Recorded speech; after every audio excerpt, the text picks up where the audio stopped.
Well, what is better than getting sweaty on a Friday? Probably hanging out with someone other than me, but hey, still glad you're here. This is The Sweat. I'm Adam Kaufman. You're you, and these men know their names as well. In case you don't, let's bring them in. Jeff Ulrich, Reed Fowler, and Steve Buchanan, all DraftKings contributors. Happy Friday, fellas.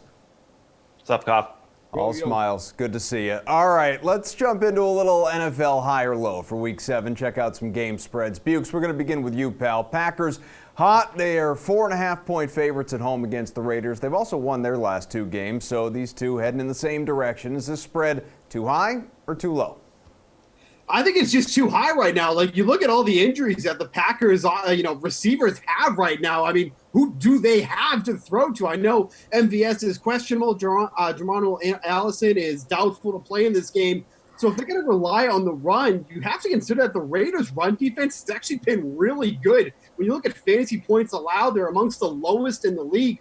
And it's not like they haven't faced anybody of considerable fantasy asset. They faced Dalvin Cook. He's really the only one that's done something against him. They faced the Broncos, the Chiefs, the Colts, the Bears. So you kind of don't – I don't like this line for the Packers right now. There's not a lot to like about them. I don't want to put money necessarily down on the Raiders. I know that doesn't make you feel great, but it's hard to think of the Packers as favorites in this game with all the injuries that they're dealing with heading into this game.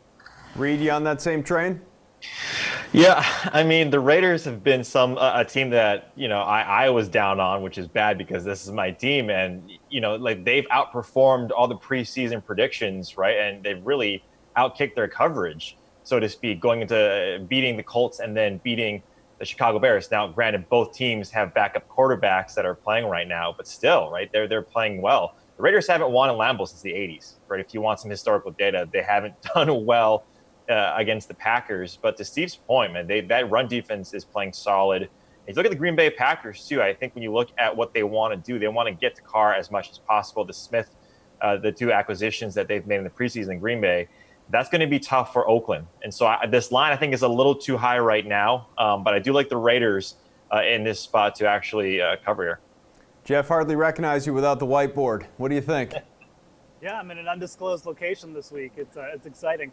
Look, the Raiders it's nice. The Raiders are 3-2. Who have they beat, though? I mean, they beat Denver, and like Reed said, 2 backup quarterbacks. I mean, let's just stop the parade for a second. Green Bay, to me, is clearly the better team here. And there's a couple of factors here that I think are going to come into play. I don't think Oakland has a pass rush that is going to be able to touch Aaron Rodgers. And even without Devontae Adams, I've brought up that point the last 2 weeks. And they've been not completely fine, but they've been getting by without him. I just don't think Oakland is good enough. I mean, I think what this line comes down to, let's not forget this line opened higher. So people are obviously betting the Raiders here and a little bit confident in the spot. It reminds me a little bit of last night where Denver Broncos had come in with a little bit of steam. Everyone was down on the Chiefs, and we all kind of got remembered that, Denver's not that good. I think this is a similar spot. I think whenever you're giving me Aaron Rodgers versus Derek Carr with less than a touchdown, I'm going to take Aaron Rodgers. So I think this is actually too small. I think Green Bay is going to cover here. I'm not sure you're not in my dining room right now. It's like in the corner somewhere. It's pretty creepy. If I was, that would be. Yeah. Looks like he's in the champagne room with that red tent. Yeah. Hope you at least stay for dinner. All right, Rams not so great lately, Reed. 3-game skid, but they are 3-point favorites in Atlanta where, I'd be remiss if I didn't mention they just happen to lose a Super Bowl. Is that too high or too low on the spread? This one's interesting, right? Like, there's some spots here that I'm sure we're going to talk about on the DFS side that you really like Brandon Cooks going against a true fontless, if that's a thing in Atlanta. So he's in a good spot. But look at the Rams. They're 6-4 in their last 10 games, going back to last season, as road favorites. And this one is really interesting because this defense in Atlanta is terrible. Like they can't stop anyone, and they're dead last in adjusted sack rate. So they're not getting to the quarterback at all. And that's what Goff needs, right? Goff right now needs time to pass. That run game is not holding these linebackers or the front seven of the opposing team at bay. And so he needs that time. And with that being said, I do think that the Rams cover here just because of their skill players over Atlanta. Atlanta can score at will. And the Rams defense is going to look quite different, but I still like the Rams in this spot. Okay, that's one for cover. Jeff, what do you think? Too high, too low? Yeah, I'm gonna side with the public here on this one. I know the Rams are kind of getting bet up a little bit as like a public favorite bet, but I do think this is a turnaround spot for them, or at least a spot where they can get the win. Atlanta's just so bad. They just don't have a pass rush. They're basically the opposite defense of the 49ers, the team that the Rams saw last week. They don't get pressure on the quarterback. Their secondary is decimated, and they weren't even playing good before Trufant got injured. So the Rams' 3 receivers, Goff is going to have time to get the ball to them all game. I know the Falcons can put up points themselves, but like this isn't a team that runs the ball well either. They're averaging under 4 yards per carry.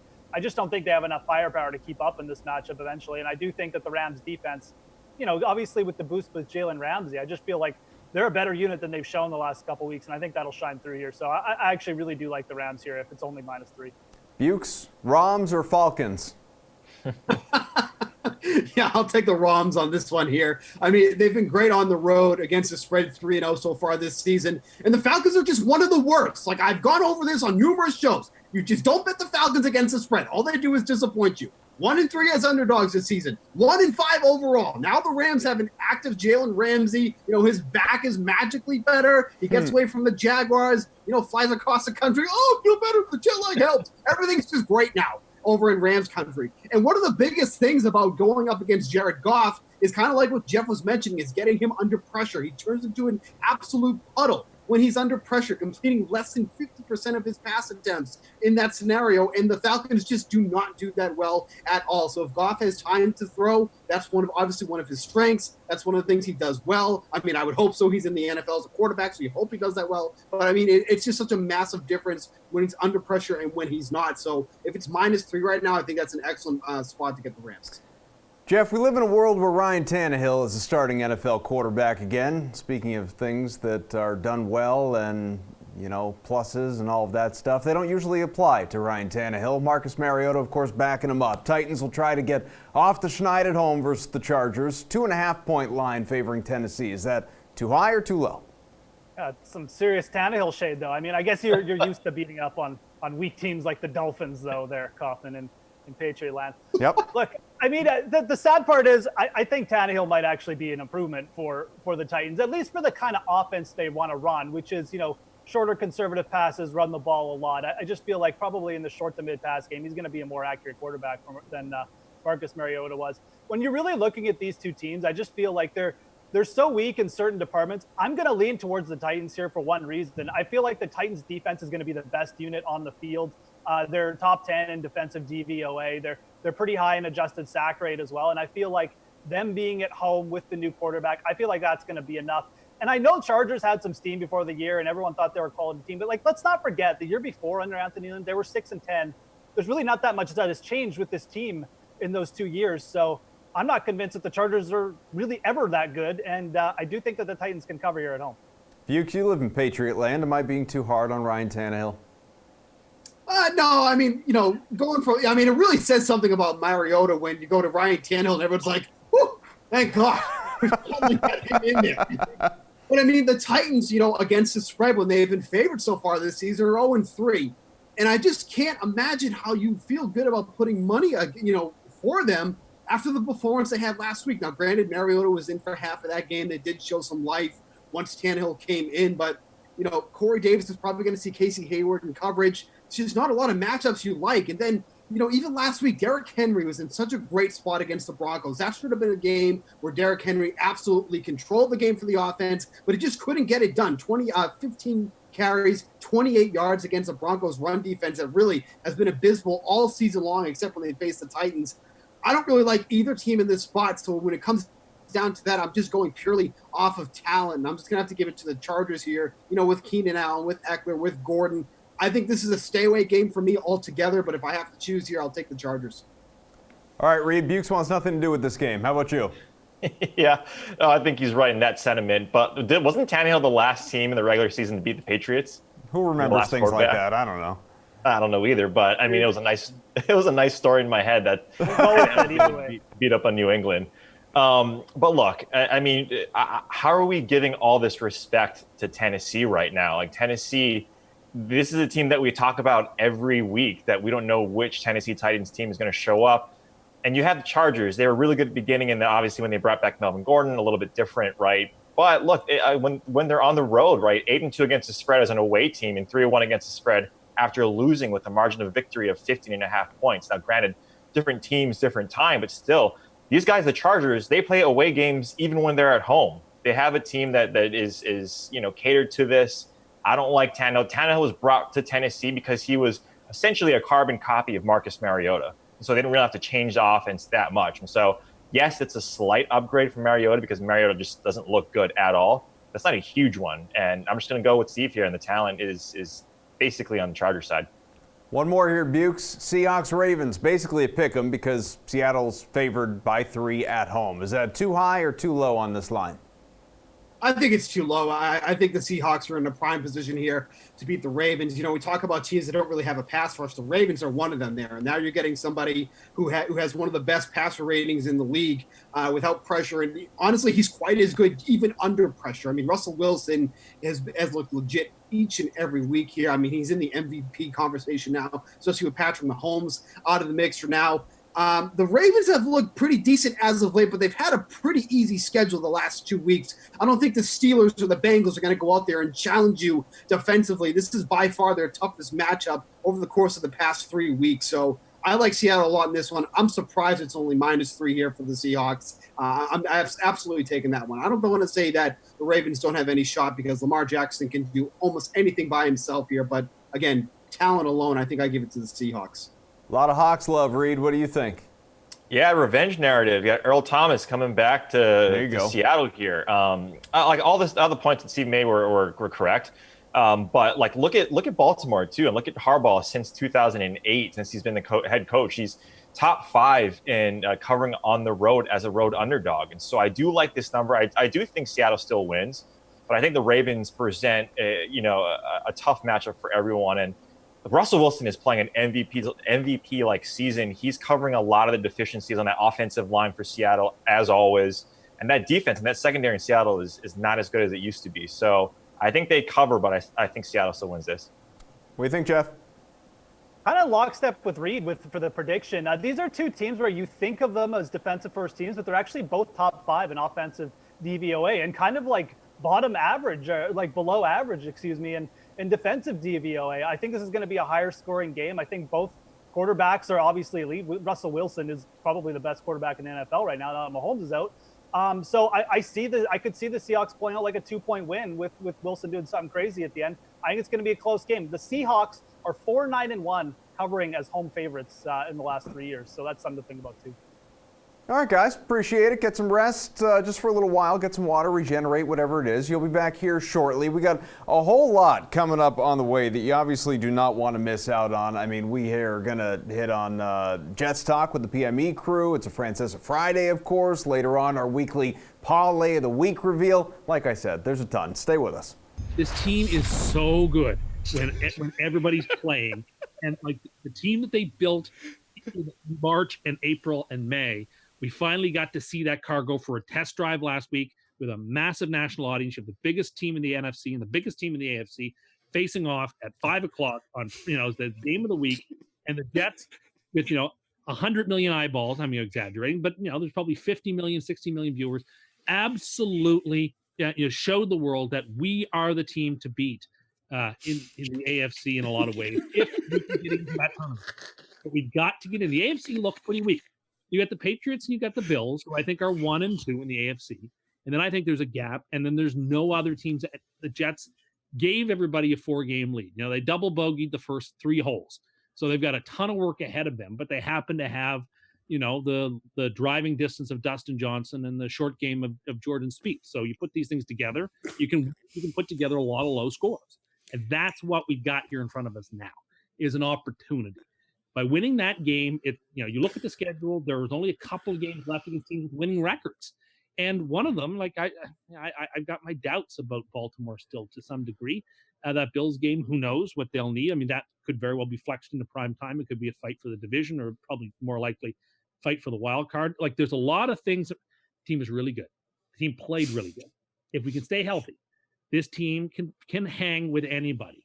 I think this number is dumb. I think it's way too high. And so, Sam should not be a double-digit underdog against anybody in any circumstance, let alone at home. That's foolish. You've got one of the 2 or 3 or 4 best quarterbacks in football when he's healthy, getting this many points. It's an absolute outrage. So we're teasing him up. I'm just telling you right now, this is my super lock of the week. There's no doubt in my mind. But this is going to be ours. It's Monday Night Football. If anyone who didn't see us on Sunday because they were watching some other game will get to see us on Monday, and then there will be no doubt. And in some ways, I'm kind of glad it's the Monday Nighter because it's a primetime solo game against Brady, the torch passing, in prime time from failing hands to new hands. I'm very excited, but this is everything I wanted. I'm so excited for this. This is going to work out very well. So yeah, that's my thoughts. There was a question from the audience, sir. All right, well, we need a new schedule or a record update here. The Jets running the table. It sounds like they're running the table. No, I don't think they're going to run the table. There's probably 2 losses out there somewhere. It's the NFL. Who are the losses against? Because we did this last week, and you only had them losing to the Patriots, and now you have them beating the Patriots. No, there's some combination of Bills and Raiders and Ravens, I guess. 2 of those 3, I suppose, could trip us up. But, I kind of think we're going to win them all, except maybe that one against the Bills at Orchard Park. That could be super tough in Week 17. But, everything could be on the line that day if we play our cards right. So I don't know. You look at that schedule, there's just not many losses. We're going to be favored, I think, when we win this game. We're going to be favored in a lot of those games. And the league better watch out because the Jets are a sleeping giant, and that win sort of propelled them. Rams were in the Super Bowl. They started 3-0, but now they've lost their last 3. The Falcons have dropped 4 in a row, so clearly somebody has to win. About 56 projected points on the DK Sportsbook. Who does win? Rams win because they're still a team. The Falcons are headed towards a new regime. Falcons are now in need of trades and a regime change. It's over for the Falcons. Dolphins, it's been over. Winless, tanking for Tua. We talk all about it. It's no accident. The Bills favored by 17 at home on the DK Sportsbook. Will they cover? I'm sorry, I can't take the Bills with the minus 17. You know what? I know how bad the Dolphins are. The one thing that scares me is that the Dolphins will give up touchdowns on offense. I'll take the Dolphins. I can't lay 17 with the Bill offense. I can't. I'll take the Dolphins and pray. Well, from one Florida team to another, Jaguars slumping, just traded away one of the best corners in the league in Jalen Ramsey, and now they will visit the winless Bengals. Who have you got? Jags still have the better team. I'll go with the Jags.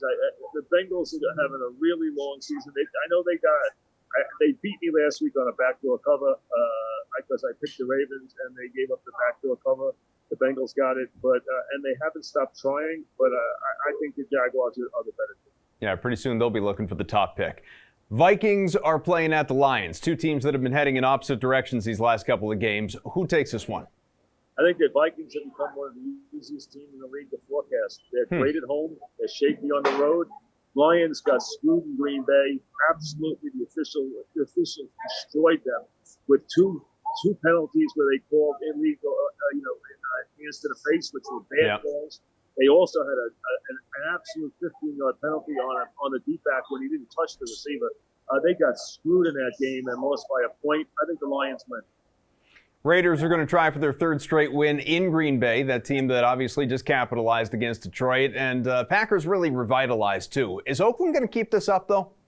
I don't believe in the Packers. I don't believe in the Raiders. I'll stay with the Packers. I'm worried about the Packer injuries. I know the Packers are shopping for a wide receiver.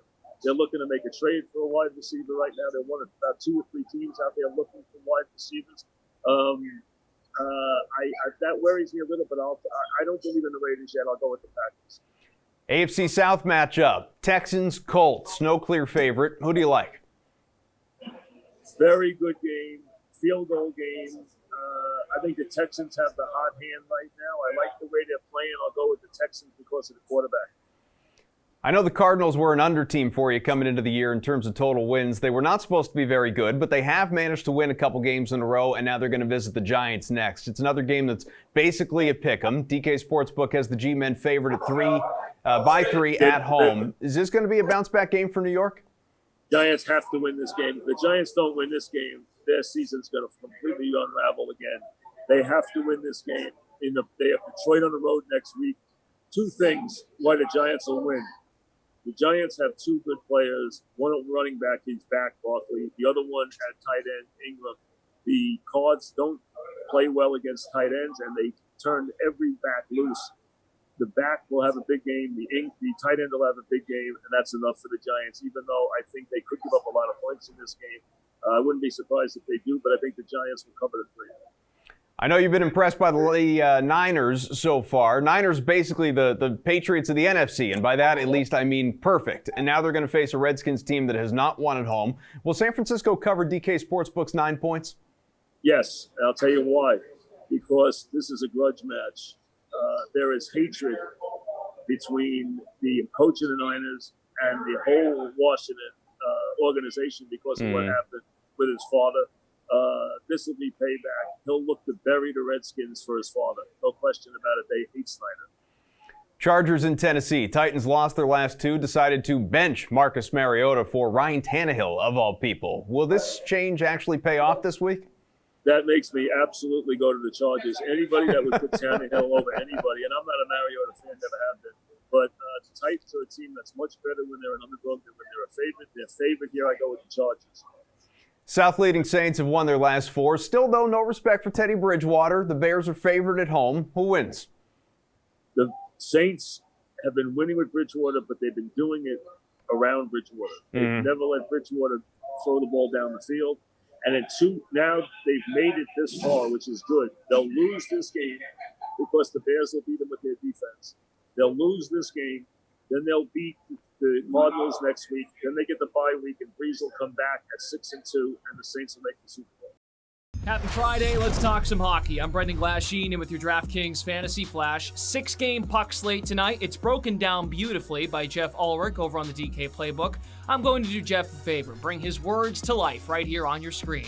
A top-line stack to consider lives in D.C. Alex Ovechkin, Evgeny Kuznetsov, and John Carlson. This trio costs you more than $20,000 collectively, but you'll still have plenty of spending flexibility for the rest of your lineup. Caps have scored 4 or more goals in 3 of their last 4 games, and they're in a spot to exploit the Rangers. New York's let up 9 goals in its past 2 games, and they've let up 14 on the season. It's only a 4-game sample, small sample, but it's a contaminated one. How about Jeff's superstar to build around? That would be Edmonton left winger Leon Draisaitl, $7,900. Draisaitl has been featured on the score sheet in all 7 of the Oilers' games. He hasn't left the ice much either, averaging a whopping 24 minutes a game. The matchup is juicy too. The Red Wings are off to a sloppy start on their road trip, 10 goals allowed over their last 2 games. Don't thank me, thank Jeff Ulrich if his advice helps you win some cash.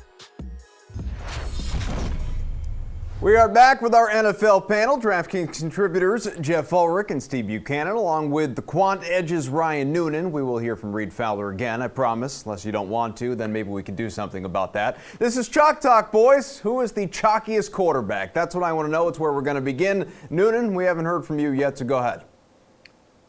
Yeah, what's going on, Kaufman? You rarely see what I think we actually would consider to the other positions like chalk at the quarterback position. It's usually pretty flat. I'm sure some of the guys that'll be mentioned by Bukes and Jeff are going to be right there as well. But, I think Matt Ryan's probably going to be the highest owned guy. It makes sense. Home QB in the slate's highest total game. Solid implied team total. The Falcons defense is atrocious too, as mentioned in the previous segments. That always puts Ryan in negative game scripts, having to come from behind. He's got 7 straight 300-yard games too, which is awesome here on DraftKings. We get that bonus. Rams secondary is just an absolute mess. We know Jalen Ramsey is going to be here, but Josh Johnson, Marcus Peters, Aqib Talib, all guys that are typically there, nowhere to be found this week. So I think it makes sense to get some Ryan in your lineups. Always love that Boston signage behind you, pal. Yes, sir. All right, Steve, what do you think? I think it's going to be Josh Allen. Like any team that's going up against the Dolphins, people are just going to be flocking towards him, but I'm not too crazy about it. I mean, he's the 5th most expensive quarterback on this slate. His price has gone up $800 since he last played in week 5 because the Bills are coming off that week 6 bye week here. But you just look at some of the guys that are around him. They just feel like they're in a much better, I wouldn't say a much better spot, but in a spot where they can consistently put up points. Like Russell Wilson is only $100 more, Kyler Murray $200 more. And then even like what Ryan was just talking about, Matt Ryan only $200 less here. I just feel like there's so many other spots that you would rather pay up for or whatnot. I think Josh Allen's going to be popular. I think he can definitely put up some points, but just doesn't feel like the right spot. I think he can end up being more of a disappointment, but the ownership is definitely going to be there. Jeff, you also looking to save? Well, I mean, it's an interesting week at quarterback. It feels like every quarterback above 6,100 is in a really good spot, and it's hard to poke holes in them. I mean, I agree with Ryan. I think Matt Ryan's probably going to push for the highest ownership. Doesn't necessarily mean you have to fade him, though, because I still think it's going to be spread out. Some people roster Goff on the other side of that game. Some people go up to Lamar Jackson and Russell Wilson. I think Kyler Murray is also going to garner a lot of ownership. He was kind of my target here. He's had 10 or more rushing attempts in his last 2 games, and he gets another soft matchup with the Giants. It's got a projected total of over 50. It's the second highest on the slate. Obviously, he's coming off a 3-touchdown game. I wouldn't be shocked if he put in another couple touchdowns, and if he rushes one in, it's a good spot. So I'm not necessarily saying you have to fade him. He may garner a little bit more ownership than the other players in that range. I think if you really want to get contrarian at QB, you go down to like those low 5K quarterbacks and take a shot there. But I'm not sure you have to this week because there's so many quarterbacks in good spots. Jeff, let's stay with you. I just love the sound of your voice. Saquon Barkley, most expensive running back, but is he going to be chalk or somebody else? I think Saquon will definitely garner quite a bit of ownership. I just feel like with no Christian McCaffrey, people just salivate at the chance to get back on him. Another player I'm looking at, though, for like a really chalky pick is Josh Jacobs. Again, we don't have a ton of information yet. Chase Edmonds, Darrell Henderson Jr., those 2 guys could end up being really chalky if Gurley and David Johnson end up sitting. But I think Josh Jacobs right now is going to be on a lot of people's radars. The perceived notion that Green Bay just has a horrible run defense, and it's kind of true. And Josh Jacobs obviously just came off like a decimation game of the Bears defense, who actually do have a good run defense. The thing with Johnson Josh Jacobs, that scares me. He's not really involved in the pass game much. He's had 4 games with 2 or less targets. The Raiders get behind, which I think they will. He could get phased out quickly that game. So a little bit risky, but I do think he's going to garner ownership. Okay, so going way low. What do you think here, Bukes? Yeah, and I know Newton's going to agree with me here, but it's absolutely Leonard Fournette at 7K. The Bengals allow just the most fantasy points to opposing running backs, and that's 20 points more than the Chiefs. And the Chiefs have played an extra game over the Bengals thus far. That just goes to show how much they've been absolutely gouged on the ground and through the air. We've seen 4 running backs run for over 100 yards against them. And then you got Fournette, who's just an absolute volume monster, 19 carries, 6 targets per game. He's going to be the one that everybody's going to be flocking to. If there's any chalk that I'm going to be paying up for on this slate, Fournette is 100% the guy here that you should be going to. So I think it's going to be Fournette. So, I guess I don't even need to ask, huh? Yeah, you just play him. I mean, you cash games, you shouldn't worry about it anyway. You probably want to make a stance in tournaments where he's probably going to be close to like 30%. So if you're playing a bunch of tournaments, you just got to determine whether you want to be overweight on the fields or just completely fade him. I think you got to play him. I mean, Steve mentioned it. I mean, they're just awful. They're 31st in explosive run rate. He's also run more pass routes than anyone at the running back position as well, which is crazy. It was always kind of his Achilles heel the last few years.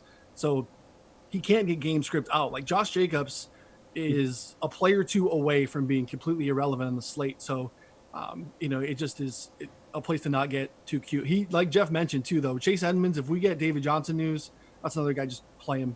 I think we'll probably see Gurley, so that takes Darrell Henderson out of it. But yeah, I mean, if Edmonds is going to be full go and no DJ, he's the play too. Bukes at receiver, you got 3 guys north of 7,500. There's Julio Jones, Michael Thomas, DeAndre Hopkins. I know Devontae Adams was in that group. He's not going to play. Is your chalk coming from those 3? Is it somebody else? Yeah, it's going to be Julio Jones for me at 8,000. And there's no Marcus Peters in this game, obviously, anymore. Jalen Ramsey's going to be playing, but, we've already been kind of seeing that he could end up being limited. I mean, look, Jones is coming off a game where it's somewhat of a disappointment, even though he made 8 catches for 108 yards. But, that's disappointing for Julio Jones. There's just a lot of points that are expected to come in this game. And, I would never say that you should be fading someone like Julio because he has that potential to end up breaking the slate, especially at the wide receiver position. But I like Calvin Ridley a lot. He's going to be seeing Troy Hill, who's going to be in coverage there against him, lifetime backup in the NFL. I think people are going to be flocking to Jones. There's absolutely nothing wrong with going that way. But if I'm personally going to be going for a Falcons receiver, it's going to be Calvin Ridley for me. But I can definitely see the ownership being heavy on Julio Jones in this game. I see Cooper Kupp on the screen. Ulrich, that has to be you, right? That's actually not me. Oh, how about that? I think that was Ryan. I went with the Lazard King, Alan Lazard. I don't think that's a real person. I don't even know his name. Lazard, Lizard, I don't know. That's exactly my point. Look, 3K this week. Everyone remembers the Monday night game where he obviously caught the winning touchdown. It became Aaron Rodgers' best friend on national TV, right? So, look, the Packers' top 3 receivers, Allison, Valdez-Scantling, Devontae Adams, none of them practiced today. Adams is basically out. The other 2 are I haven't actually checked if they're doubtful or questionable, but I don't think any of the 3 are going to go. So it's Kumaro and Lazard. I think most people just go to Lazard because of what they saw last week. Kumaro's probably going to be the good pivot and the lower owned play, but I do think this is going to be a min-price play that garners some ownership this week. All right, Noon, so tell us why Kupp is chalky. Yeah, same game. A lot of the reasons that Buke said, too, you want access to that game. People are slowly warming to Cooper Kupp as like a legit top 10 receiver. And oftentimes we see ownership depressed on Rams receivers when they're in good spots because people don't know which guy to play. And I think that the other guys are in play this week. It's a good spot for Brandon Cooks. But, man, Stranglehold as the wide receiver 1 there, 28.4% target share for Cooper Kupp. That's the 3rd highest rate in the league. We've talked about it at length this episode. Falcons dumpster fire defensively. They get 0 pass rush. That's been obviously a problem for Jeff Goff. Or Jared Goff. I mean, it's just been a mess. So he's going to be the cleanest pocket that Goff's seen all season. So give me some Cooper Kupp. Okay, one more since we don't have DST on the agenda. Guess we'll do tight end. There's George Kittle, Evan Ingram, and basically everybody else when you want to start to look at possibly paying down. So who do we think is chalk here, Ryan? There's some guys I like better at this position, but I think recency bias is so strong. And we saw pricing come out before Hunter Henry went out and balled out a little bit on Sunday night. And I think that really helps. I think I'd rather get up to some guys that are a little bit higher, but we know that recency bias is a real thing, and 4K opens up quite a bit. So I think Hunter Henry will probably be the highest on guy position. Bukes? Yeah, it's going to be Evan Ingram for me. I know he's being tagged with that game time decision, but it's actually not listed on the injury report. I mean, it's a tight end against the Cardinals. You can't get a more chalky game than that right there. They have allowed a total of 156 fantasy points. The Buccaneers are second in the league at 114. Like, just the differentiation of points allowed is just massive. 9.3 average targets are received by opposing tight ends against the Cardinals. 82.1 catch percentage, which is the 2nd highest in the league. Ingram checks off all the boxes for this game here. I know obviously Saquon Barkley ends up playing. That does take away from Evan Ingram, but Ingram is still so heavily involved with or without Barkley. So I think it's going to be Ingram just because simply it's going against the Cardinals. Mark Andrews on my team, Jeff. I'm big on this one. What do you think? Yeah, I like it this week. So good for you. Well, bad for you because I like it. But I mean, the Seahawks are a bottom 5 team defending against the tight end too, and I think most people are kind of aware of that fact now. Obviously, Hollywood Brown, Marquise Brown is doubtful again for this game, which sets up Andrews just for a few more targets. And I mean, even if he does play or something happens, I mean, it's still just a great spot for Andrews, who's basically been Lamar Jackson's favorite target the whole game. I think 4,900. People who don't want to pay all the way up for Evan Ingram will just go bump down to Andrews or Hunter Henry, who Ryan brought up, who I also think is going to be fairly highly owned. I think it's going to be a very concentrated week in tight end. You're going to see 4 or 5 guys with double-digit ownership. And, if you want to go contrarian, like a guy like Darren Waller could sort of slip through the cracks this week. All right, guys, great work. So good, in fact, that we'll let you come back just one more time. We're halfway home here on this show. Jeff, I guess we bid you adieu, but we will hear from the other 2. We'll bring Reed back as well. So, Jeff, enjoy your weekend. Listen, everything that you could possibly imagine is coming your way over the next 20 minutes. And I mean everything. So just sit back. How we doing? I'm Brendan Glasheen here with DK Live's Julian Edlow. We are getting you ready for College Football Saturday, presented by Wrangler. Julian, we've got 9 games to choose from in this contest. We're going to kick things off in the Big 12. It's undefeated number 5 Oklahoma hosting West Virginia. The Sooners have that high-powered offense. They're ranked 3rd in the country in points per game. So the Mountaineers have to keep up. Can they do that? Why or why not? I don't think the Mountaineers are going to be able to keep up in this one. We just saw Oklahoma's defense look pretty decent in holding Texas to 27 points in the Red River rivalry. Oklahoma only scored 34 in that one, which is low for them, averaging over 53 points per game coming into that one. No game with less than 45 points. So This is such a high-powered offense. West Virginia, not a terrible defense, but I just don't think they're going to be able to stop the likes of Jalen Hurts, of CeeDee Lamb. That high-powered Oklahoma offense should get another big win, especially at home against the Mountaineers. All right, another 6-0 team, number 3 Clemson. The Tigers head into an ACC Atlantic clash at Louisville. Last year in Death Valley, this was a lopsided game. Clemson thrashed the Cardinals 77-16. Wow. So it's a new year. What intrigues you about the 2019 matchup, Tigers-Cardinals? It is a new year, and these are two different teams compared to what we expected them to be before the season. Coming into the season, Clemson was number 1. They were going to dominate, not lose a game, and we see them in their last road ACC game only slip by UNC 21-20. So they could have lost that game if the Tar Heels were able to convert that 2-point conversion. So Clemson is not as untouchable as we thought they might be. And Louisville is better than we expected them to be before the season. They just handed Wake Forest their first loss of the season, putting up 62 points on the road. That being said, maybe Louisville can keep it closer than we expect, but this should be a game that Clemson, the Tigers, run away with. He is Julian Edlow of DK Live. Thank you, sir. Thank you, Glash. Okay, and I'm Brendan Glasheen. That is a look at some of Saturday's top college football matchups presented by Wrangler.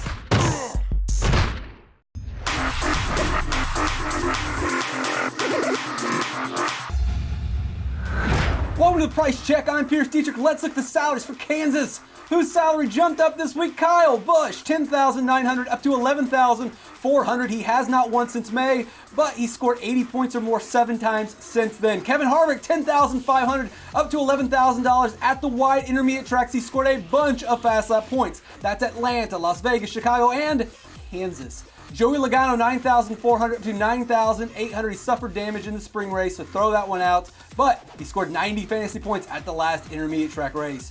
Whose salary dropped this week? Ty Dillon, $6,800 down to $6,200. In terms of average running position at intermediate tracks, he ranks 29th. That's worse than Reagan, McDowell, Priest, Hemrick. Basically, it's worse than anyone with a functioning automobile. Ricky Stenhouse Jr., $7,500 down to $7,000. He did not let us down last week. He managed to wreck the entire field while in first place. How? Kyle Larson, $9,800 down to $9,400. Outside of Atlanta, he has not scored more than 10 hog points at any of the low horsepower racetracks. Favorite play of the week, Martin Truex Jr., $10,800. He's been the best driver over the last 2 months. He won the last intermediate track race. This team has figured something out. Ryan Newman, $7,300. Too cheap, just too cheap. He ran well in the first Kansas race, but he didn't get a good result because of a tough penalty at the end. All right, guys, check out the DK Playbook for your DFS information and needs. If you have NASCAR questions, hit me up on Twitter at Race for the Prize. I'm Pierce Teacher. Catch me on DK Live. Get ready to enter the cage. DraftKings and the Professional Fighters League have partnered up once again to bring you closer to MMA action than ever before. Introducing the 2019 PFL Playoff Bracket Challenge game presented by Presidente, where you get a shot at winning a slice of $30,000 in total cash prizing. Here's how. Simply make picks for each of the 3 upcoming PFL playoff events on October 11th, 17th, and 31st by selecting who you think has the best shot to advance to the quarterfinal and semifinal fights in each weight class. Watch all the fights live on ESPN2 and ESPN Plus. Every correct pick will earn you points, so you can take down the competition and climb the leaderboard, getting you closer to a piece of the prize. Each correct pick in the quarterfinals, it's going to be worth 100 points, and 200 points for a correct pick in the semifinals. You will have a shot at winning up to $10,000 in cash awarded to the first place finisher for each PFL playoff event, so choose wisely. Knock out the competition by playing the 2019 PFL Playoffs Bracket Challenge presented by Presidente on DraftKings, and watch all the fights on ESPN2 and ESPN Plus live from Mandalay Bay and Las Vegas.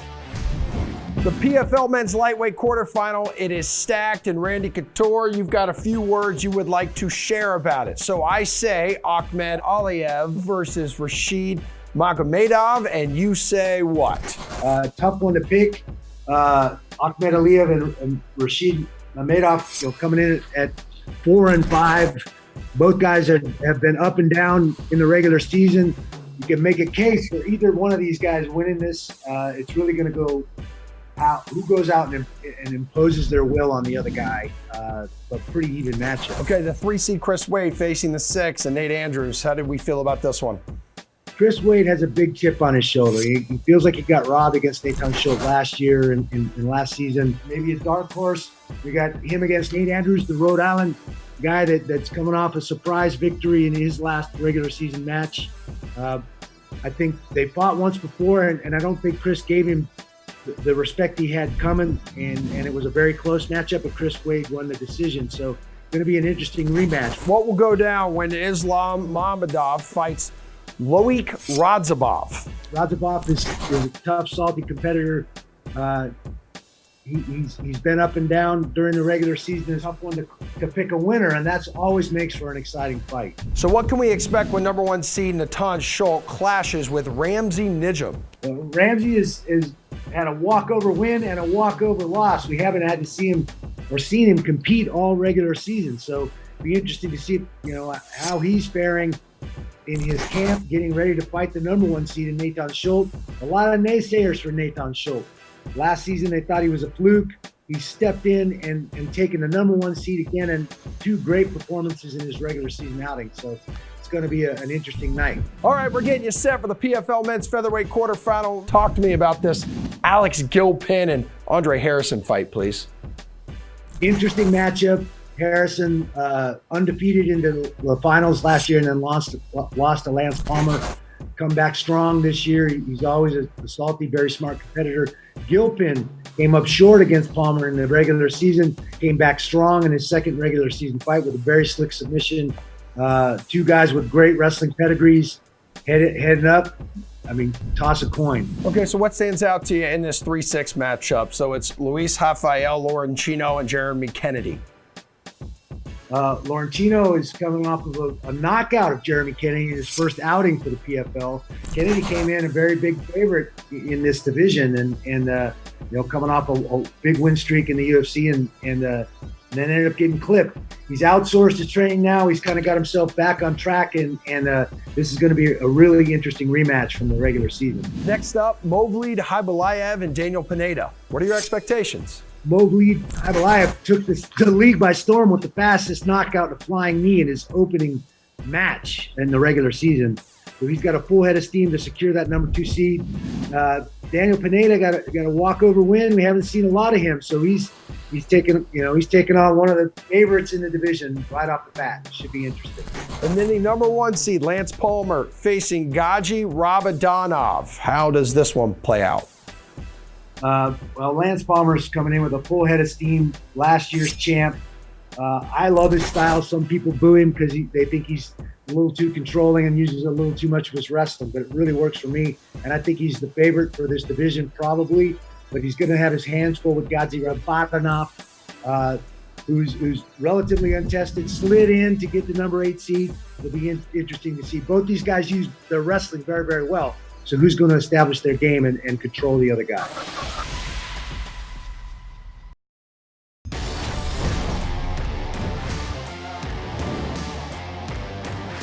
First place in the NFC East on the line when the Cowboys and Eagles square off. Adam Kaufman, Steve Buchanan, Reed Fowler. This week's Sunday Night Showdown, as always, presented by KFC. Boys, pressure, of course, is on Dallas, looking to end the skid at home against the Birds here. And Bukes, hopefully we won't see any foul play. All right, there's chicken on the table. Give me something. You're right. All right, go ahead. Who's your Curdles pick for your captain's spot? Yeah, so I'm going to roll with Zach Ertz in this spot. I think it's safe to say he's been a pretty big disappointment so far this season. He's averaging only 61 receiving yards per game, despite getting 9 targets. But when you look at what Dallas has allowed to opposing tight ends, they're averaging over the 3rd most receiving yards in the game and 77.8 catch percentage, which is the 3rd highest. So I think this is a really good bounce back spot for Zach Ertz. Reed, who's your top choice? Yeah, give me Dak Prescott. Look, he's not been the same after his first 3 games. So you saw that he's averaging now 11 points less in his last 3. That could be competition, right? That could be a lot of things.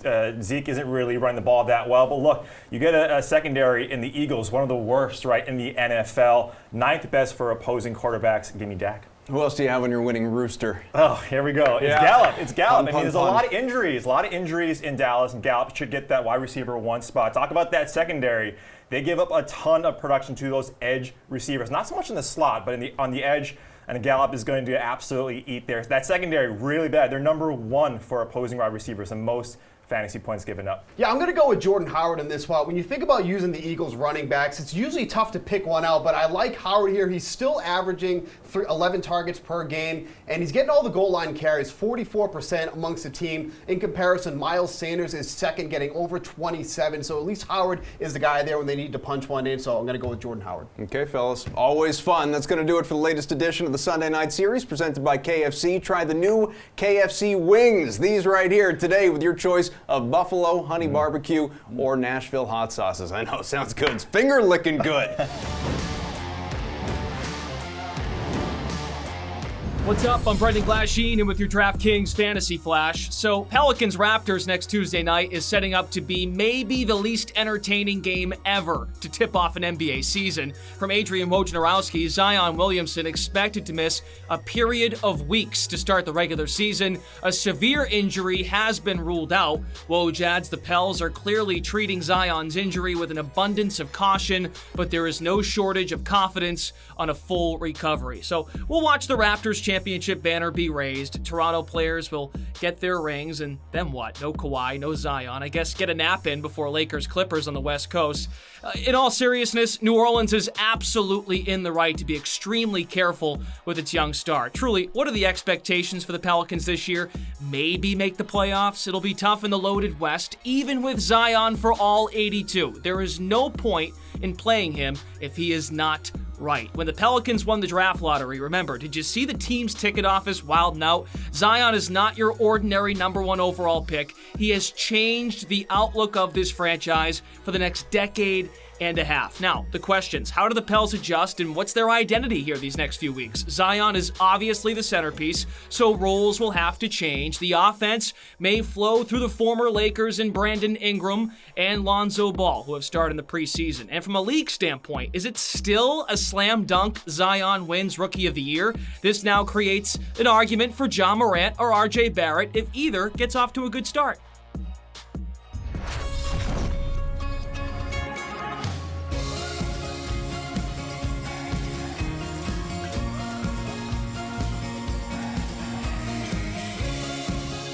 Hey, it's Clash again here with my buddy Bogey, and he is ready to pick the underdog parlay of the week. These are the options that are going to have boosted odds. Our first parlay option is the Raiders, who take on the Packers, combined with the Chargers. They clash with the Titans. The second parlay is the Ravens, who visit the Seahawks, paired with the Saints. They battle the Bears. And the third option is the Eagles, who'll square off with the Cowboys, parlayed with the Jets, who host the Patriots on Monday night. All right, Bogey, go make a pick. Go win people some money.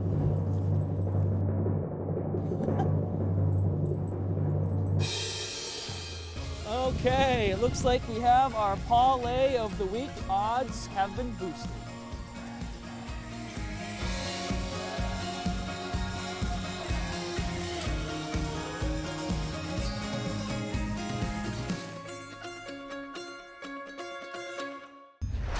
Well, Brendan Glasheen's wardrobe working overtime in this show. I can't even keep track of how many outfits this kid has worn.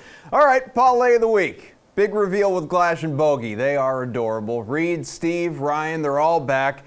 Probably with commentary about the close, but also Bogey. Oakland and the LA Chargers. That's the pick. How do you like these chances for these two road dogs, Bukes? I like this one a lot. I think both teams are in a position where they can actually outright win this game. You know, obviously with the parlay here, that's what you're looking for. You know, we talked about it earlier with the Raiders here. You know, we like how, you know, their chances against a beat up Packers receiving corp that just absolutely has nobody right now. And then you take, what was the other team there? I'm sorry. Chargers. Chargers, thank you. The Chargers. Too much KFC. I know.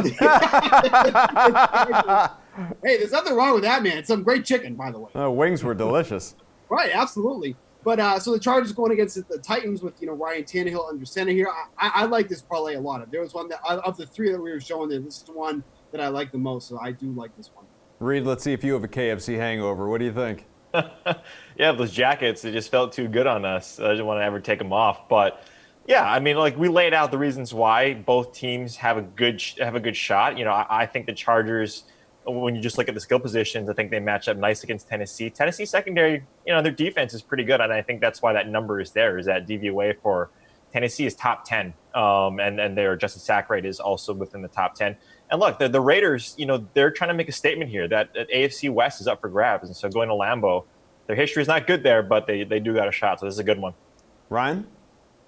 Yeah, it's actually one of the better ones too. I think I agree with Steve, in relation to the other ones that were available. The Packers have been stated here. They're beat up at the receiver position, and the way that Oakland's played so far, they're kind of profiling a little bit as a pass funnel. So they've been really stout against the run, and if the Packers can't do that really well because of the defense, and they just don't have the weapons on the outside to take advantage of it, that one could be a little bit closer than people expect. I think we've seen that with the line movement here. And then the range of outcomes in Titans games is just ginormous. I think the west to east thing is sometimes overstated. I just don't know what's going to happen here, but I think that the Chargers are probably the better team on a neutral field. Though they are always on a neutral field, they never have home field advantage ever. So I think they very much are live here as well. So I think it's pretty good odds. Odds boosted from plus 547 to plus 650. Pretty good. All right, let's take a look at some of these other games coming up this weekend. Cardinals Giants over under 50.5. You can get a plus 180 odds for going over 6.5 total touchdowns. That's a ton, as we know. Reed, do you like this bet? Yeah, I do. I mean, the number itself isn't that enticing, but if you just look at how these two teams are set up, especially on the defensive side, they're not good. Not good, Bob. And you just look at the touchdown pass rate, right, from both teams. They're in the top 10 in terms of their defense giving up touchdowns in the pass game to the opposing quarterbacks. And we're getting the two top ranked or top drafted QBs of this year's class. It should be an interesting one. Kyler Murray's getting into his groove. That's going to be really interesting. Yeah, I think this is a good shot at taking this. This number wanted to be a little higher, like in the 200s, but I think this is a good one. Be great if we could have flashed that not great Bob gift just right there on the screen. What do you say, Ryan? Yeah, I wish the odds are a little bit better as well. I kind of agree with Reed there, but I do think this game goes over. But, man, no one has shown more willingness to kick field goals than Cliff Kingsbury so far. The Cardinals lead the league in field goals per drive. Not a stat that you want to lead the league in. 24% of their drives have ended in a field goal attempt. It's about 10% higher than the league average. I think that the Giants are going to get a boost, obviously, with getting Saquon back. These defenses haven't, or the offenses haven't got to play against the defense this bad either, so that helps. But the odds are just a little too short. I don't know, Ryan. Sounds like points on the board for me. Kingsbury knows what he's doing, maybe just a little bit. Maybe. Bukes, what do you think? Yeah, kind of like what Nuno was saying. The Cardinals love to kick the ball, baby. There's nothing like getting a quick 3 points and getting off the field. But I think this game has, the potential to have a decent amount of turnovers too as well. We all know how poor the Cardinals' offensive line has been. Daniel Jones still kind of getting his feet wet in the NFL, susceptible to, throwing an interception or two as well. So I think this number can definitely go over. But for the odds that you're getting, it's really not all that appealing at plus 180. I think you want at least over 200 if you're going to take this type of bet here, with so many other ones that you could consider. So I definitely do think that this total could go over. But again, I just think the odds aren't enough that you want to be posting a ton of money on this bet. Maybe it's just because we talk to Nick Eatman, Cowboys beat writer, every single week, but I am fascinated, obsessed with this game Sunday night. Battle for first in the NFC East. Jason Garrett trying to keep his job in Dallas. You got an over-under here between the Cowboys and Eagles, 49. Dallas, a team total just by itself, 24.5. You can get minus 114 odds. They go over. So, Ryan, will it hit? I don't know about you guys. I got burned by the Cowboys team total last week. Thought that was a great spot. The late injury news really hits. And if that's the same thing this week, we could be without Lyle Collins and Tyrone Smith, their bookend tackles, not to mention Amari Cooper, who might not be out for this one. I'm going to pass on the Cowboys team total. I think they're going to struggle to run the football. Instead, I'm going to parlay the Eagles money line and just take the under here. I think that's probably the better play. What's your strategy, Bukes? Yeah, so, obviously the news of Amari Cooper being questionable is probably better than we expected because, the thought process was that he was going to be out of this game, but he's such a massive difference on the field. Like when you look at their yards per pass attempt when he's on, 10.4, when he's off, 6.6. And then Randall Cobb could also be out of this game. Not that he was much of a difference maker anyways, but that just really allows the Eagles to focus on Michael Gallup. And, I don't think he's really cut out to be the number one receiving option on a week-to-week basis. And also, like Noonan said, that Ezekiel Elliott could legitimately have problems running the ball against a very good Eagles run defense. We've seen how good they've been already already this season. So this feels like a very high total for a team that is just, has a bunch of injuries to consider, and their best offensive play and be Ezekiel Elliott struggling on the ground. It's just on a spot I want to target again. So I have no interest in that total at all. I think the under is much more attractive. Reed, like Steve said, you got a stout front and leaky secondary there for the Eagles. What do you think? Yeah, it's true, man. I wish Jalen Mills was out here too. I mean, that guy, if he was on the field, I think I would like this a lot more. But still, the secondary in Philadelphia is terrible. And if you just look at the defense too, it's really weird what they're doing on defense. They're not playing their stud inside linebackers in Jalen Smith and Leighton Vander Esch 100% of the time. So whatever they're doing in Dallas, like their schedule was pretty easy in the first 6 games, and they went 3-3, and now it's getting a little bit tougher. And this, like, no one wants to take this division by the horns either. Like, none of these teams in this division have a winning record, so this is clearly an interesting matchup. And Noonan mentioned it. The Dallas Cowboys have a ton of injuries, questionables. Byron Jones, one guy that we didn't mention yet, he is a shutdown corner, and last year he was really good. Not necessarily playing as well this year, but if he's out, I'd like Philadelphia a lot more. But just look at Dak without Cooper. If Cooper is ruled out, I mean, he in the 8 games without Cooper, he failed to pass for over 300 yards or have multiple touchdown games. That does not bode well for this number. I like Philly in this game outright, even in Dallas. So, yeah, I'm with these guys. I'm not taking this. Last one, nobody likes the Dolphins at all. I mean, people just don't like the team. They're winless, 17-point underdogs in Buffalo, but you can get plus 265 odds that they will score first. It's always something. Any chance of that happening, Steve? Look, I mean, we kind of hit on this before. If you're going to take a Dolphins, scoring prop, I would take them scoring a field goal first, because you're getting plus 750 on that if you want to take something like that. It's just the Buffalo Bills have just not allowed any quarterback to do anything against them. We haven't seen a quarterback pass for more than 250 yards. Ryan Fitzpatrick is starting this game as far as I know. I think that's the latest that's going on there. Like, well, what's he going to break the mold? He's just going to be the guy that all of a sudden is just going to destroy this offense, lead them down the field, and have them score first? I don't think so. If something happens, it's probably going to be fluky, and that's why the Dolphins will score first. But at least the best bang for your buck is for them to score a field goal plus 750. So that's the only one I'd be looking to take. But even if you are taking that, like, I don't know, you want my Venmo? You want to just send me some money that's productive? And I'm okay with that. So, we can do that and range that if you want. Come on, Noonan. Maybe we'll have Ryan Fitzpatrick revenge narrative.